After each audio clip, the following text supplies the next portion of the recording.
Ladies and gentlemen, I have your next romantasy book recommendation, and it is giving me vibes of the 2014-2016 book era, where I think some of the best YA books came out. I'm talking about Our Infinite Fates by Laura Stephen. I don't say this lightly when I say that I really honestly need you to rush out and go read this book right now. I do not say that lightly. I'm normally very careful about what I recommend. I am extremely careful. I do not go out here and demand immediately, like, this is the greatest book you will have ever read. I have only a few select books that fit that criteria, such as The House on the Cerulean Sea and Daughter of Smoke and Bone. Those are the things that no matter who you are as a person, I will recommend those books to you. And I think that honestly, this is probably up there, especially if you're a romantasy girly. It just... like, I'm at the point that I might actually recommend this to CJ, and that is taking a really hard fucking chance, because if you know CJ, like, she and I do not line up on books, and she is not a fantasy reader whatsoever, like, at all. But there is something about this book. Okay, friends, I am Kate. I'm your autistic book reviewer, and I like to give it to you as it is. I'll be doing this review in 2 parts as usual. There will be a spoiler-free version at the beginning, and then I will follow that up with a spoiler version with lots of warnings, so don't worry. You can listen to the spoiler-free part first to determine if you even want to try the book, and then come back later and finish up the review. Now, if you do want to read the book after you've listened to my spoiler-free portion, please make sure to use my bookshop.org affiliate link below. 1, you're not buying a book on Amazon. 2, it can help you support an independent bookstore. And 3, it helps support your favorite content creator in making more videos. I'm really trying to save up for a better mic. So come on, use that link. We're all gonna like that I have a better mic. I promise you. Okay, so I want to start by saying that I need to thank Kristen Mads on here for having Laura Stephen on their podcast and interviewing her, because that is how this book got onto my radar. I recently stumbled on their content. I'm really loving the sister vibes. I don't know if we always agree about books, but I definitely agree with them about Our Infinite Fates. I like them a lot. I'll make sure to link them below as well. I like them a lot because one of the sisters does a lot of epic fantasy reading. You know, they've done The Realm of the Elderlings, they've done The Wheel of Time, and I appreciate having a female like representation reading all these fantasy books as well, because I'm not, it's not always an easy thing to find. I don't see a lot of me's out there in the world, and so I really appreciate like their perspective and their dual perspective about things as well, because they're definitely different readers. So I can get like when they read the same book, I can get like a good gauge. I don't know what sister I am yet, though. I really don't. I don't. But what am I on here to talk about today? I am here to talk about Our Infinite Fates. So what is the story with all of this? Well, essentially the story is that what do I say without giving this away?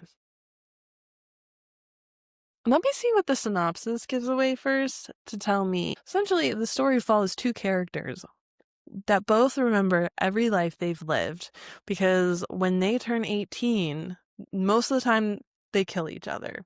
Well, most of the time it's Arden killing Evelyn. And the minute she turns 18, he kills her. And once she's killed, he immediately dies as well. And this has happened through like every lifetime that they've ever lived. And then we get to the lifetime set in 2022, which is set in Wales. I am just consuming this Celtic Island content. I mean, we had Boys of Tommen, Midnight Feast, Our Infinite Fates. I feel like there is another book. I don't know. But I am here for this side of the world, because I love it. Get to the point of the story set in Wales of 2022. She is living her new life. Her sister is sick, and she is trying her best to live long enough to be able to donate bone marrow and stem cells to her sister, so her sister can keep living after she's killed by Arden. So that is essentially the story. The majority of the story is told from the 2022 lifetime that she's living, and then as the story goes on, we get other glimpses of the past lives that they lived and the moments that they died and everything that happened. That's generally the theme of the story. I don't know if I just did a good job pitching that to you, but That is generally what happens. As two people who've lived multiple lives, and in each life they end up killing each other. Let's get into some of the numbers before I get into particular thoughts here. Was this appropriately hyped to me? 100% this was appropriately hyped to me. This book has been appropriately hyped. If anything, it has been underhyped. It is bordering on underhyped because no one else is talking about it. I hope that her Silver Cloak series that just started coming out, which I'm dying to now read, will spark interest in Our Infinite Fates. Would I recommend this book? I'll let you answer that one. Overall, this book got a 4.7 for me. So yes, that is rounding up to a 5. Characters were 5 stars. The characters, yes. The setting, can you guess? 5 stars. The plot was 5. The writing was a 4. Themes were a 5. Emotions were a 5. And my overall enjoyment surprisingly was a 4. Because that final tiny little spark, just to make it the ultimate book ever, like Daughter Smoke and Bone, was missing. There was just a slight disconnect between me and the characters, just the tiniest little bit to push it over. But it's still a 4.7. There's still a lot of 5s there. There's still a lot of 5s, don't worry. I also forgot to say that this book is technically YA. Now, don't run away because it's YA, because it does not read like YA.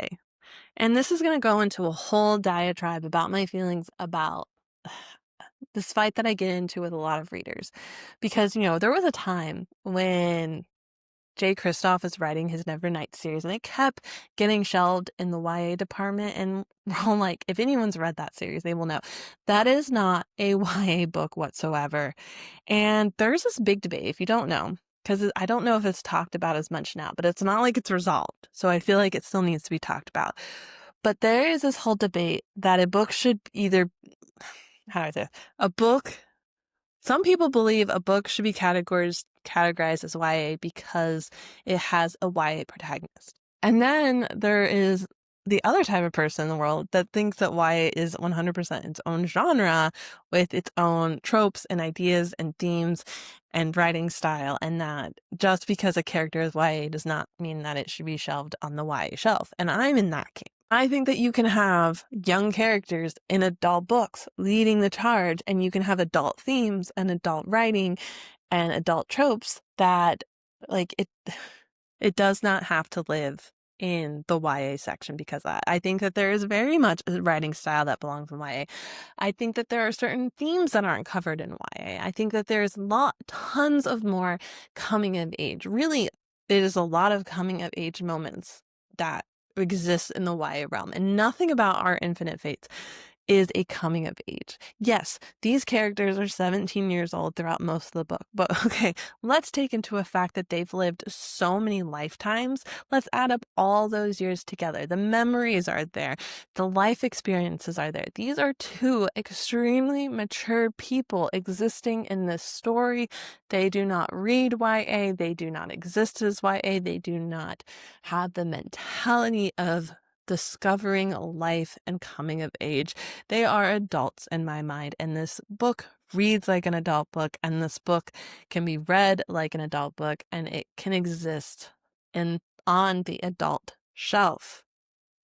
That's not saying that children can't read it. No, I think that it's fine. It doesn't go too much into like those depths and tropes and themes that maybe younger people don't want to cover, but just because this is in the YA section should not make you run away from the book whatsoever. Really, I think that the reason my emotional enjoyment of the book was a 4 is because I had a moment to get into the story. It was not an immediate fall into, as I have with some of the other books, such as Midnight Feast. I was able to really fall into that book quickly. In Deadly Company, I was able to fall into that book very quickly. And with Our Infinite Fates, it took a minute for me to get into it. The prologue was really rich and really good, and I was trying to, in my mind, connect that to where the story started. And I knew what the story was about, but I wasn't ready for some of the very jarring point of the story at the beginning, because it doesn't just open up with her at Evelyn in Wales in 2022. We have the prologue and then which is a past life. And then we have chapter 1, which is also a past life. And then we finally get into the main timeline that we're going to be living in throughout the book. And that was very jarring because I was trying to compare the prologue to chapter 1 to chapter 2 and to kind of understand. And I had a really hard time getting my bearings.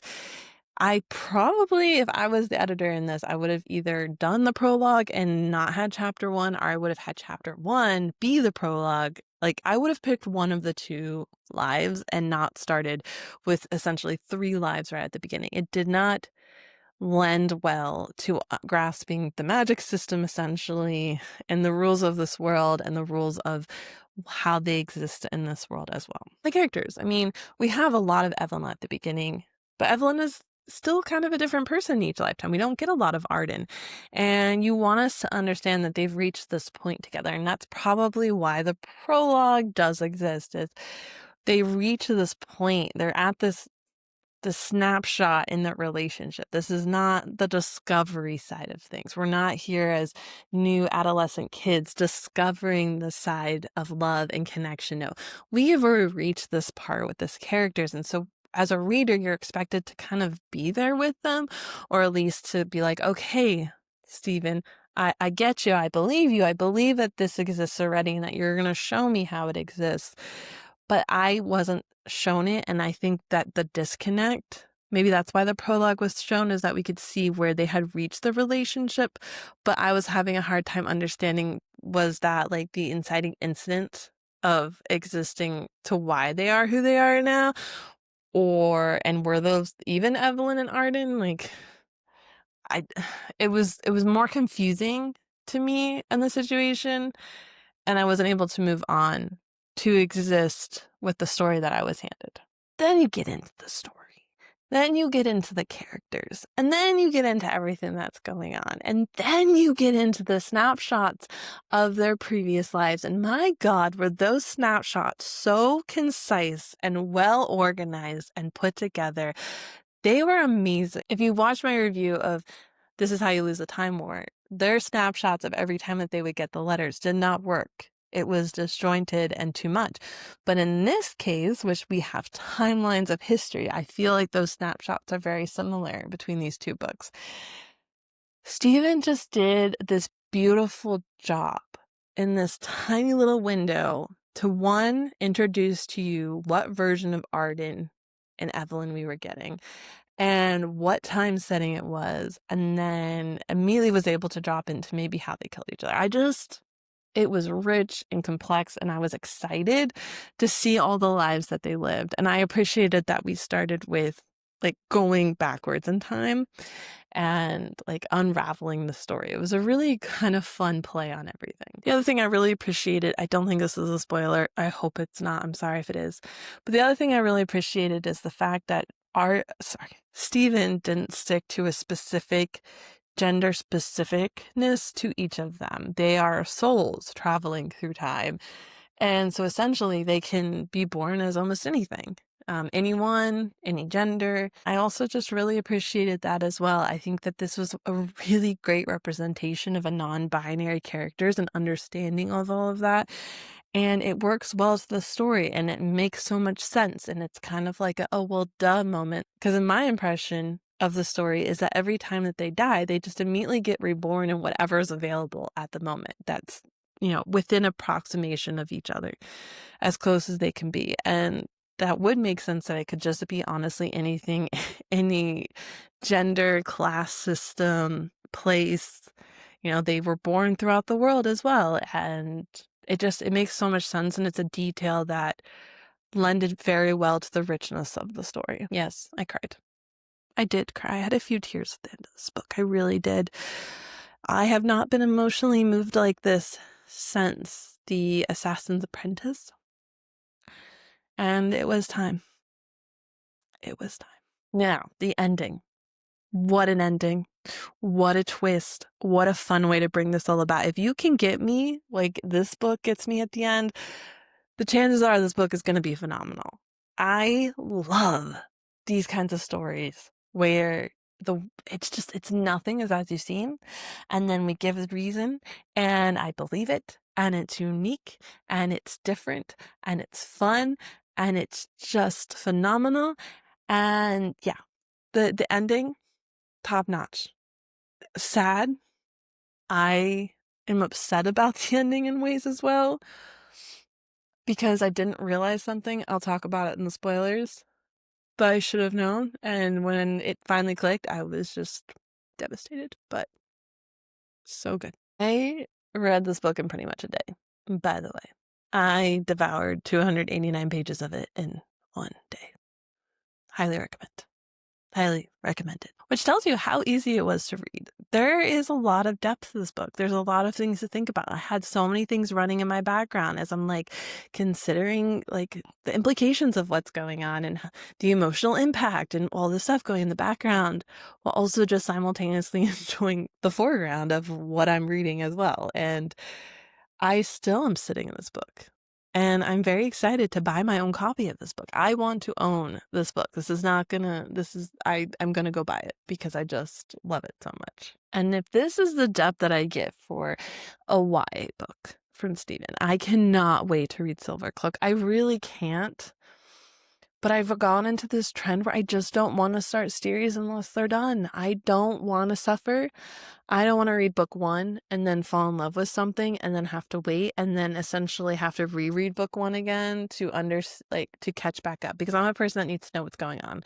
I want to know all the intricate layering and details and twists and threads. I want to see how they all interconnect. I want to really remember book one. And so I think I'm going to have to wait until they're all out, though.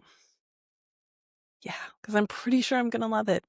I'm pretty sure I'm going to like it. Also, I am going to link the interview that Kristen Mads did with Stephen, because her story is really unique. It's very similar to V.E. Schwab, I have to say, which, if you notice the blurb on the front of this book, it's by V.E. Schwab, and they're also good friends. It makes total sense. But it's very interesting how like she got to where she is now. So she's not a debut author. This is not her debut book. She's not new to the scene, but she's new to, I think, more of the fantasy side of things, though.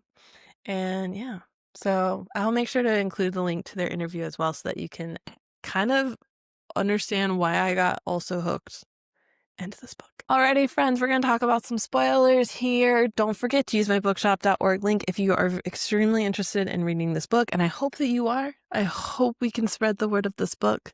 Otherwise, click away, ruin my metrics, come back, and finish this review when you're done reading the book. Friends, so I don't know why I didn't like grasp it in the moment and get upset in the moment, but like when they decided to make the choice to go back to hell or what underworld, whatever that is, they would ultimately be leading that life and not come back.